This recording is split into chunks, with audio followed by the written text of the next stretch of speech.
Oilers Now digital content is sponsored by Legacy Heating and Cooling. No payments and no interest for a year. That's how you build a legacy. All right. Part of the reason why, Frank, we have you on the show is you're one of the biggest insiders in the game. You said 2 weeks ago you expected Rasmus Andersson to get moved before the freeze for the Olympic Games. The question I have for you is, did Rasmus Andersson ultimately handcuff Craig Conroy a bit here? Because there were rumblings Friday night that Andersson may end up in Boston. What gives? I believe he did, and not in a way that he was trying to get one over on the Flames, or there wasn't any negativity at all in terms of how this process played out. No animosity. Rasmus Andersson, I believe, simply controlling the situation to land where he wants to continue playing. Yeah. And look, going back to last summer, the Calgary Flames and Vegas Golden Knights had been engaged in discussions then because the thought process was that was where Rasmus Andersson wanted to go. Now, I think it might be a bit of a stretch to say that the conversation with the Boston Bruins that Andersson's camp had over the last few days was a smokescreen. But when they finally raised their arms in frustration on Sunday and told the Calgary Flames that they weren't going to be signing an extension anywhere, they knew that in doing so, that would only leave one team standing with the risk profile and appetite to trade for a player without an extension in place, and that was the Vegas Golden Knights. So Calgary has now traded two of their two highest drafted forwards ever to the Florida Panthers, and two of their top three defensemen to the to the Vegas Golden Knights. What did you think of the return, all things considered? I think in the moment, it probably feels pretty underwhelming. I mean, we're talking about a late first. I like Zach Whitecloud. I think he's got lots of utility. And I think if they don't see him as a fit on their blue line in terms of age, that they could definitely extract some value out of flipping him at some point this year before the March deadline. But I think in the grand scheme and in the prism of the actual mechanics in making the deal, that they did just fine. Now, I know there's been lots of conversation, Bob, in the last 24 hours about, well, has Vegas now flipped the balance of power in the Pacific? And I think if you want to, I mean, there's no question that the Golden Knights got better, right? Yes. So you presented that idea of, oh, okay, like Florida has gotten two of the Flames' best players, and now Vegas has. If you want to present an alternate reality, that is an interesting way to think about this. Vegas has now traded a lot to get one pair of the Calgary Flames blue line from 2023-24. Yeah. Oh, yeah. There you go. That is another way to look at it. No question. Is Calgary done, Frank? No, I don't think so. Like, I think they've got some real opportunity now to make teams chase them.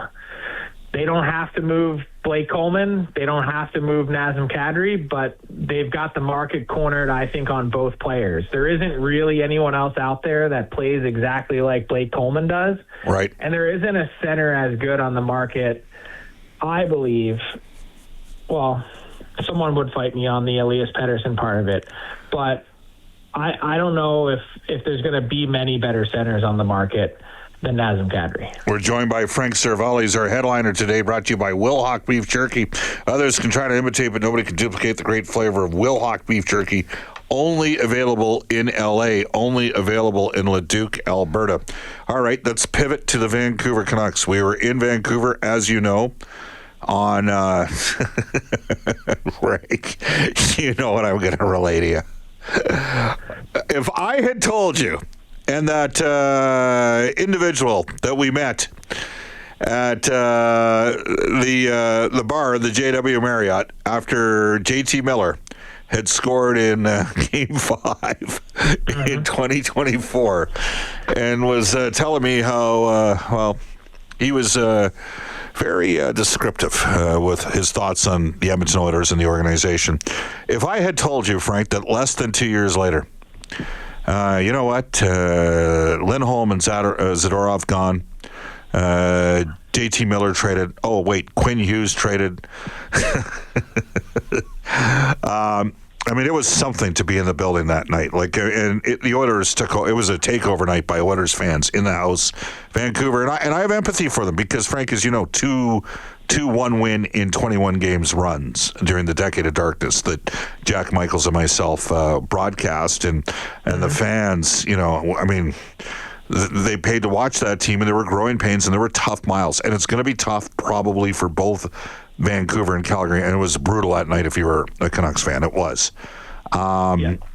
So you're probably doing the listeners a disservice. Let me just paint the scene. So outside, I mean, echoing through the streets that night. I mean, was that the JT Miller night? Yes, he scored with 35 seconds left in Game 5. Yes. I mean, they're chanting his name echoing throughout the viaducts around that arena, which is crazy. Right. And this guy, who may or may not have been overserved, shoulders right up next to you and starts giving you the business. And I had to kind of nudge you and be like, all right, man, time to go. You don't need to bury this guy right here. Because you might have right there in the lobby bar. Yeah. In front of... The bartender kindly came over and suggested, after I suggested, that he go back and sit with his wife. Hey, dude, go sit with your wife and leave these two guys alone. And which just made it, you can't. It was so aggressive, Frank. It's a lot to get you worked up. I really believe that, and that guy, he was on it. Yeah, he. Well, you know what? If I wasn't working directly for the club, I might have, because you have to, but 99.8% of your interactions are great. All right, so Vancouver's in a tough spot, okay? They're in a tough spot. What did you think of the return today on Sherwood? I thought they did a good job. So did I. Sherwood has a couple things that are working against him. One, he's not a young free agent. Two, a lot of teams view him as a guy that's been on a shooting percentage bender. I think we've seen enough evidence now to suggest that he's probably just a pretty good utility player. But the third thing working against him is working against the Canucks in terms of a return is he's going to get paid. And the belief is from teams that have talked to, and followed this process with the Canucks is that they think he's going to land somewhere between 5 and 6 years, somewhere in the range of $5.5 million a year. Yeah. And so that limits the return. The Canucks for a while had postured first team to put a first round pick on the table gets the player. They end up making the move for 2 second round picks. I'd say that if you're going to acquire second round picks, the San Jose Sharks picks are not terrible ones to grab, because as exciting as this team has been to watch with Macklin Celebrini, I think they're missing a lot of the real support pieces to become a legitimate playoff team year in and year out. And maybe there's more work to be done, and maybe, Sherwood certainly helps that. But I don't think it's out of the realm of possibility that the Sharks struggle next season and that second round pick ends up being pretty good. I think the one thing that worked to Sherwood's advantage is the $1.5 million cap hit.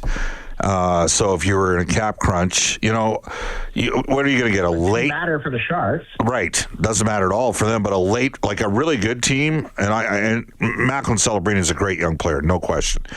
And San Jose might make the playoffs this year, though they have a negative goal differential, which is a concerning stat for me. But at the end of the day here, I'm looking at this going, you got two, let's say you get 45 both years, 45 to 50 overall picks. Mm-hmm. That to me That's better than one pick at 28. I agree. 100. See, this makes for bad radio. We agree on this topic. Who's next? Everyone's been they've been tooting on the Canucks all day. Can't believe that's all you got for Kiefer Sherwood. I mean, he has a ceiling to his game. I think they did fine. I got to tell you, I think they did pretty good. I also think they did decent in the Quinn Hughes trade. Like and it sucks for them. He's a great player, but they're going to get some. They got to play Boyum every game, play him and help him. I agree. We agree on that. So, all right. So there's no way they trade Pettersson, is there? Like I'm not talking Marcus Pettersson, and I'm not talking Elias Pettersson, the defenseman, or I guess he's the Elias Pettersson. I'm talking like they can't trade Pettersson as they have a first line center they got to ride through with them, don't they? They're talking about it, mostly because teams are beating their door down now. Yeah. There has been real interest and significant interest in Elias Pettersson over the last 10 days.